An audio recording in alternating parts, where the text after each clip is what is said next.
Senhor, para os irmãos, vamos dar continuidade à disciplina de Geografia Bíblica. Nós vamos falar nesse capítulo sobre o Império Medo-Persa, um império bastante presente nos escritos bíblicos. Nós temos ele no livro de Esther, nós temos ele no livro de Daniel, nós temos ele no livro de Esdras, no livro de Neemias, nós temos ele no livro de Isaías, mesmo antes dele existir, quando Deus ele fala sobre Ciro, no capítulo 45 do livro de Isaías. Então é um império bastante presente, ali na história bíblica e na história do povo de Israel. O Império Persa, Ciro chegou, tirou Belsazar, destronou Belsazar ali, que era corregente com Nabonido, seu pai, e ali passou a reinar ali sobre a cidade de Babilônia, e ali começa o relacionamento dos judeus ali com os persas, e os persas foram muito favoráveis ao povo judeu, quando Ciro ele pegou e editou, fez um edito, e ali liberou o povo para retornar do cativeiro babilônico. E o cativeiro ele se deu em 3 levas, e aí ao curso da história, é o que muito crente às vezes confunde quando lê o livro de Esdras, lê o livro de Neemias, confunde os personagens que ali estão, porque nem todo Dario que está ali escrito é o mesmo Dario, que também não é o Dario do livro de Daniel, e aí essas coisas se confundem, porque os nomes na antiguidade eles se repetiam muito. Você tem Dario I, Dario II, Dario III, só que a Bíblia não faz essa distinção. A Bíblia não faz distinção se é Xerxes, se é Artaxerxes às vezes.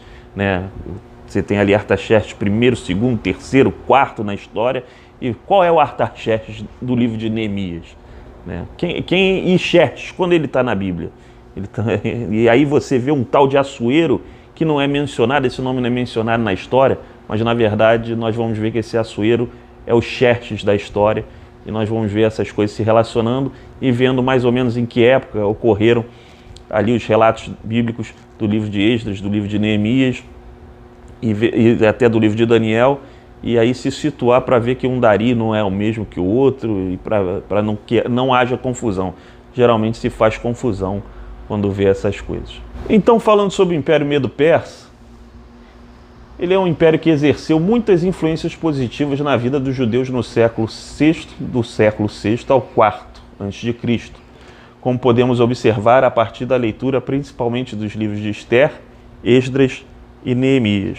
O antigo Império Medo-Persa, localizado ali a região atual do Irã, faz fronteira ao oeste com o Iraque e a Turquia, ao leste com o Afeganistão, ao norte com o leste europeu e o Mar Cáspio, e ao sul com o Golfo Pérsico. Essa é a localização geográfica do Império Medo-Persa. Esse que nós estamos vendo agora é o Império Medo, porque nem sempre o Império Medo-Persa foi um império só. Você tinha o Império Medo e tinha o Império Persa. O Império Medo ele era maior que o Império Persa. O Império Persa era um reino vassalo do Império Medo. Se nós formos lembrar lá, quando falamos de Babilônia, que Nabopolassar casou seu filho Nabucodonosor com Amite, filha de Ciaxeres, ou Ciáxeres, filha ali de Ciáxeres, segundo rei dos Medos, para fazer um acordo para ir contra os assírios, para ali destruir Nínive. Nós vemos ali um acordo através de um casamento entre os Medos e os babilônicos. O Império Medo não tinha um relacionamento assim com o Império Persa de união. Essa união vai se dar tempos mais tarde ali com a pessoa de Ciro o Grande, Ciro II. Então você tinha o Império Medo, e o Império Medo é justamente esse que nós vemos no mapa, quando o Império Babilônico existia.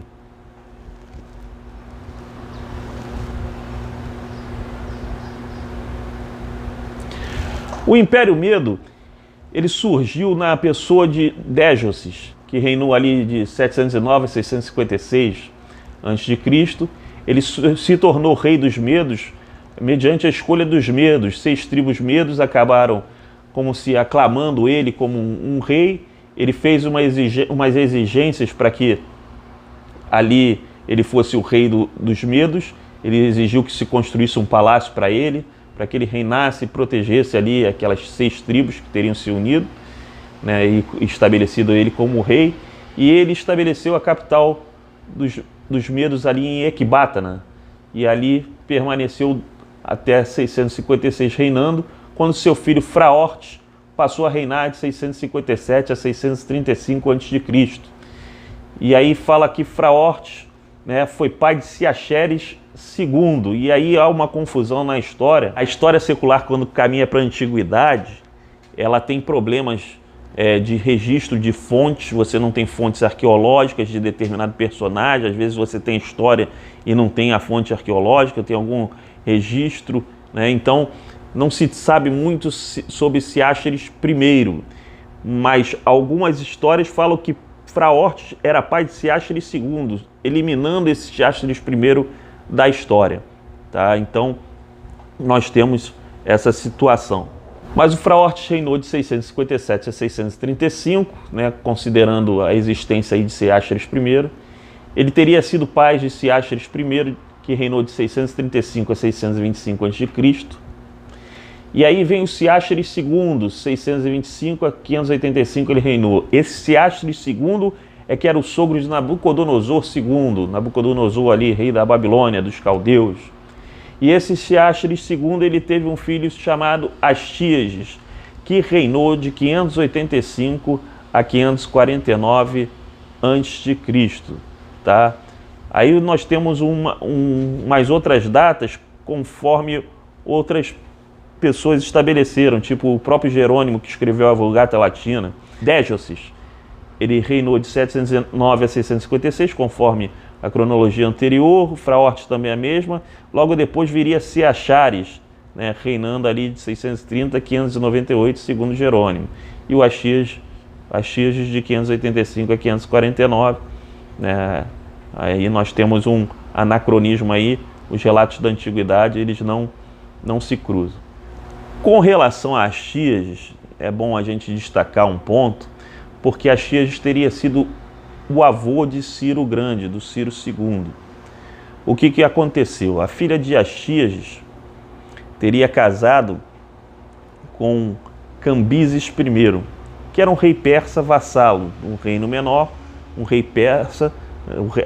O reino da Pérsia servia ao reino Medo, e a filha de Astíages, teria casado com esse Cambises I. E aí o Astíages teve um sonho em que ele via que o fruto da filha dele, resumindo, né, o filho da filha dele seria aquele que tomaria o império, governaria o império, se espalharia, né, na terra. E ele ficou com medo, não sei o que deu na cabeça dele, acho que ele pensou que o neto ia destroná-lo, tirar ele do poder. E aí ele chama o seu general, se não me engano é Harpago o nome dele, e pede para o Harpago matar o neto dele. E aí o que acontece? Esse Harpago acaba não matando, e aí pede a um pastor de ovelhas para que faça o serviço, para que mate o menino, que se chamava, se eu não me engano, também Mitrátate. E aí esse pastor de ovelhas ele acaba não matando Ciro, que ali é Ciro, o neto de Astíages, né, o filho de Cambises I, acaba não matando e pegando seu filho que estava morto e dando o corpo do seu filho em troca, falando que matou Ciro, mas na verdade era o filho dele. E ele acabou criando Ciro.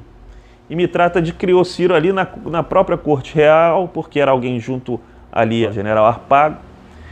E teve um dia que o menino já tinha crescido, e um dia que um menino nobre, ele fez algo com o Ciro, e aí o Mitrátate mandou chicotear o menino nobre.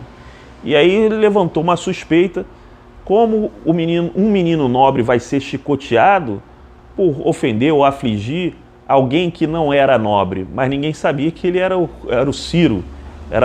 Não era nobre porque ninguém sabia da história.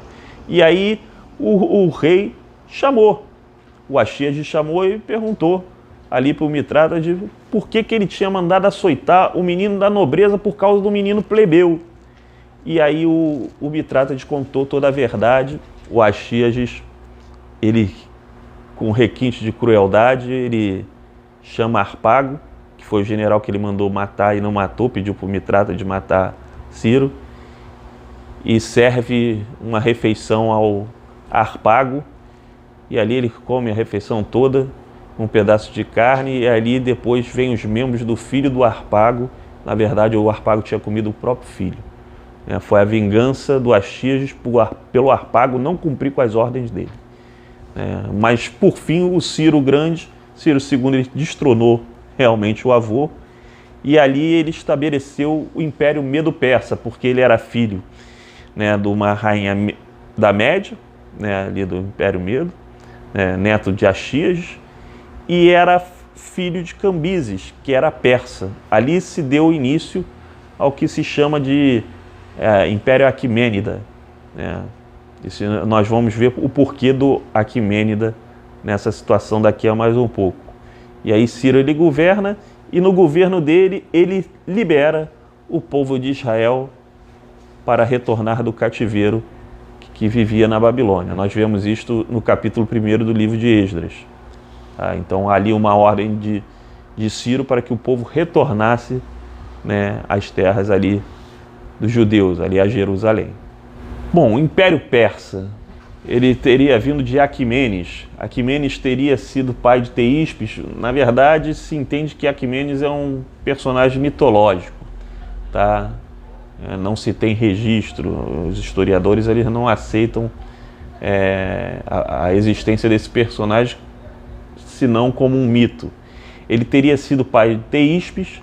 Esse Teíspes teria sido o pai de Ciro I, que não é Ciro o Grande, que era irmão de Ariarâmenes, tá? Então, só que esse Ciro I, ele não reinou na Pérsia.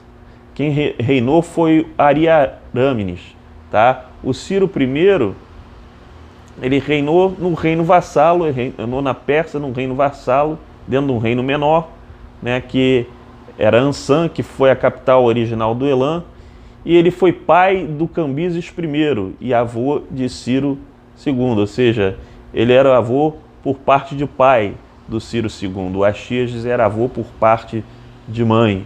Então, o Império Persa é a parte de pai do Ciro o Grande, do Ciro II. E o Império Medo é a parte de mãe do Ciro II, do Ciro de Isaías 45. Mas quem reinou no Império Persa foi Ariarâmenes, tá? E aí depois dele o filho dele Arsames, e depois Estaspes, do ano 570 ao ano 495 a.C. Essa descendência aí, ela vai chegar em Dario I. E nós vamos ver como Dario I também foi imperador da Pérsia. Que aí é o Dario que a gente também encontra no livro de Esdras, que é citado ali. Ali no livro de Esdras são citados alguns Darios, não é um Dario só. O problema é que só está escrito Dario. O Dario do capítulo 5 do livro de Esdras é esse Dario I. Provavelmente do final do capítulo 4 seja o Dario II. E aí nós vamos ver a ordem desses Darios, para que não haja uma confusão, porque nós precisamos ver a sequência dos anos. O capítulo de Esdras, os capítulos de Esdras, do primeiro capítulo ao capítulo 4, faz um resumo da história ali do Império Medo-Persa se relacionando com os judeus e a construção do templo ali no meio, tá? E nós vamos ver a sequência cronológica dessa situação. Está aí o mapa do Império Medo-Persa. Nós podemos ver que ele avançou bastante, ele chegou até o Egito, lá a Grécia, juntou o Império Medo com o Império Persa, e aí se tornou isso tudo isso na pessoa de Ciro e dos seus filhos Cambises II, do seu filho Cambises II, e aí depois do próprio Dario, que era parente distante, Dario I, e depois do filho de Dario, que era Xerxes. E aí começa a dinastia Aquimênida, ou o Império Medo-Persa, o Império já unido, unificado. Nós temos Ciro II, que foi quem fez judeus voltarem do cativeiro babilônico. Logo após, seu filho Cambises II herdou o trono. Ciro ele teria dividido seu reino, dado a preferência a Cambises II, ao invés do seu irmão Bardia ou Esmerdes, são os dois nomes que são dados para o irmão de Cambises II. Mas Bardia ele teria reinado bem para o leste um reino vassalo ao reino de Cambises, né, que o pai dele assim dividiu, que Ciro dividiu assim, né? Cambises vai ser o rei maior e Bardia vai ser um rei vassalo ao rei Cambises II. O Cambises II, ele começou a ouvir rumores que o Bardia queria tomar o reino todo. E aí ele retornou do Egito para poder ir até o irmão, porque o irmão tinha se autoproclamado rei. Só que parece que o Cambises II caiu na própria espada, teve uma gangrena e morreu ali. A questão é que a única testemunha desse fato era o Dario I. Então, se existe uma desconfiança muito grande de que o Dario I teria matado o Cambises II.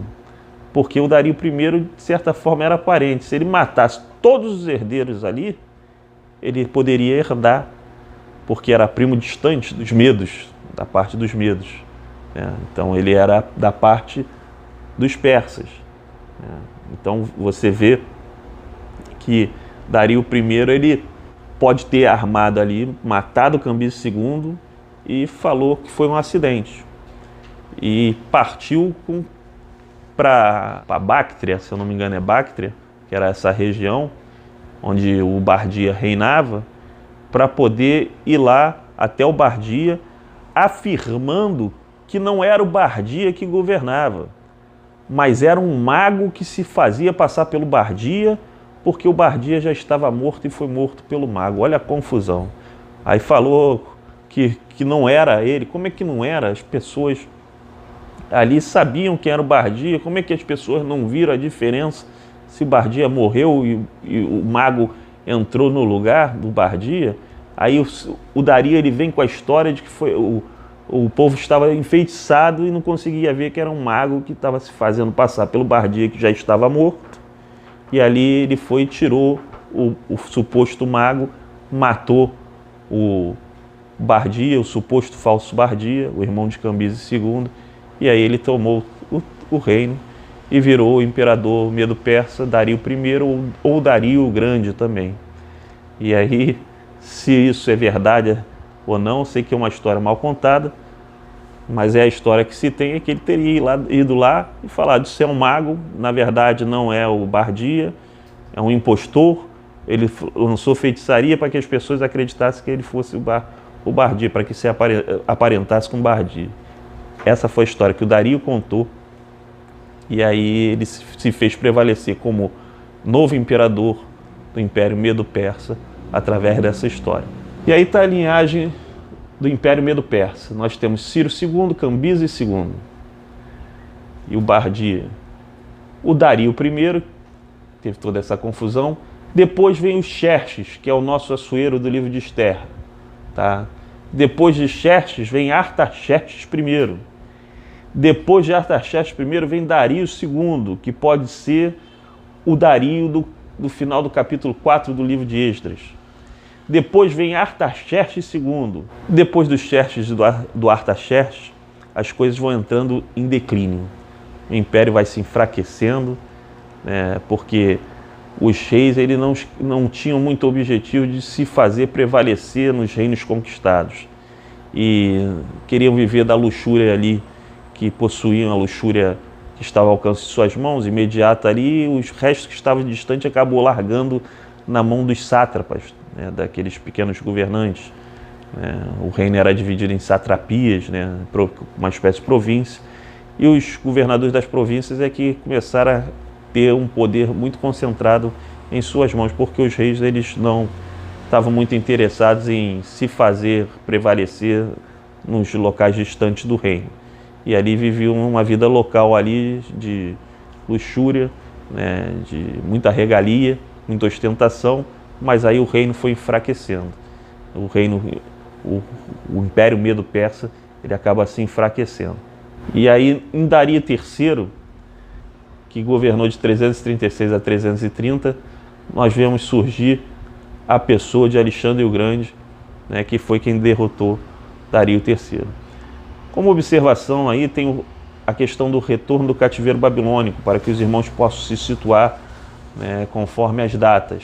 Zorobabel, que foi na primeira volta do cativeiro, que foi por volta de 538 a.C., tá? Esdras, que já foi no século seguinte, né, por volta de 458, e Neemias por volta de 444. Então, no livro de Esdras está registrada uma história que ele não vivenciou, né, ali do capítulo 1 ao capítulo 4, ele não vivenciou parte dela, mas ele narra da mesma forma os acontecimentos dessa história. A região atual do Império Medo-Persa, nós podemos ver aqui o Mar Cáspio, o Mar Negro, nós estamos vendo aí a questão do Irã, tá? Olhando os mares a gente se localiza, porque as nações elas mudaram, né? Então esse é o mapa da região atual. O que aconteceu ali? Como é que esses povos se estabeleceram, surgiram? Tribos indo-europeias deixam a Ásia Central e se estabelecem na Mesopotâmia. Média e Persa se relacionavam pacificamente, ocorriam casamentos entre eles, né, visto o casamento de Cambises I com a filha do Axias. Ciro buscou ampliar o império, na verdade Ciro II, e eles buscaram valores como sinceridade, sobriedade e autenticidade. Ciro ele foi um imperador que ele foi muito benevolente com os povos, ele deixou que os povos cultuassem seus deuses, não quis impor ali questão de deuses, um pouco diferente de Dario, que ele impôs um pouco a questão do zoroastrismo. Tá? Zoroastrismo. O zoroastrismo, ele é a religião ali antiga dos persas, e é uma religião que também é dualista, em que você tem o deus Ahura Mazda e você tem seu opositor, um pouco parecido com a história do judaísmo, com a história do cristianismo, com outros nomes e com outros detalhes, né, que nós aprendemos também na disciplina de religião, seitas e heresias. Tá? Mas era a religião ali medo-persa. Quem impõe muito essa religião é o Dario, porque ele começa a envolver misticismo. Ele fala que o mago, né, se transformou no rei, ou seja, ele começa a falar que existe a verdade, né, que é o bem ali do Ahura Mazda, existe a mentira, que aí é o deus opositor, né, e ali o mago ele estava a favor da mentira, ele chegou com a verdade, jogando toda aquela feitiçaria do mal por terra, que estava enganando o povo, falando que o povo, fazendo com que o povo acreditasse que o Bardia, que o mago era Bardia. O nome do mago, se eu não me engano, não era Gatalma, né? Então que esse mago, na verdade, era o Bardia. A mentira estava fazendo acreditar isso, a feitiçaria estava fazendo com que o povo acreditasse naquilo. Então Dario ele vem muito com a religião para poder justificar esses atos dele, né? Mentira, verdade, dualismo, o bem e o mal. Ele se utiliza como se ele fosse do lado do bem, e tudo aquilo que se opusesse a ele era o lado do mal. Então Dario ele se aproveita da religião para isso. O relacionamento do Império Medo-Persa com os judeus, nós já mencionamos algumas coisas. Nós vemos ali Ciro permitindo a volta dos judeus a Jerusalém, os judeus aceitando o desafio de voltar. Nós vemos a pessoa de Zorobabel voltando com o povo, Zorobabel, o sacerdote Josué, ou Jesua, como estiver a tradução na sua Bíblia. Nós vemos também o profeta Ageu e Zacarias ali bem atuantes nessa época. Nós vemos conforme seus livros. Nós já falamos sobre Cambises II. A pessoa de Dario também nós já falamos. Aí Ageu e Zacarias presentes. O Xerxes, que tem filme aí, né, até com um ator brasileiro aí, fazendo sucesso no meio secular. O Artaxerxes, que foi o rei do Neemias. Neemias era copeiro do Artaxerxes, né? E a religião do Império Medo-Persa. No início eles eram politeístas, mas através da pessoa de Zoroastro, ou Zaratrusta, né, não é o nome, é um outro nome dele, ocorre uma reforma. Ele promove uma reforma e a partir dali surge a religião do zoroastrismo. Dizem respeito a essa religião: magia e sacrifício de sangue, a Vesta era o nome da escritura sagrada, o chefe religioso era menos importante que o rei apenas, a valorização da beleza, bondade e clemência, e o animal não podia ser morto e ter sua carne comida. Então esse foi o capítulo 3. Essa questão do Império Medo-Persa é muito extensa, né? Tem muita história aí no meio. Entrar nos mínimos detalhes, ela fugiria um pouco do propósito dessa aula. Mas depois, se os irmãos quiserem, né, e tiverem alguma dúvida, é só comentar e falar que a gente vai estar tratando desse pormenor do qual os irmãos tiverem dúvida. Tá? Que Deus abençoe os irmãos e fiquem na paz do Senhor.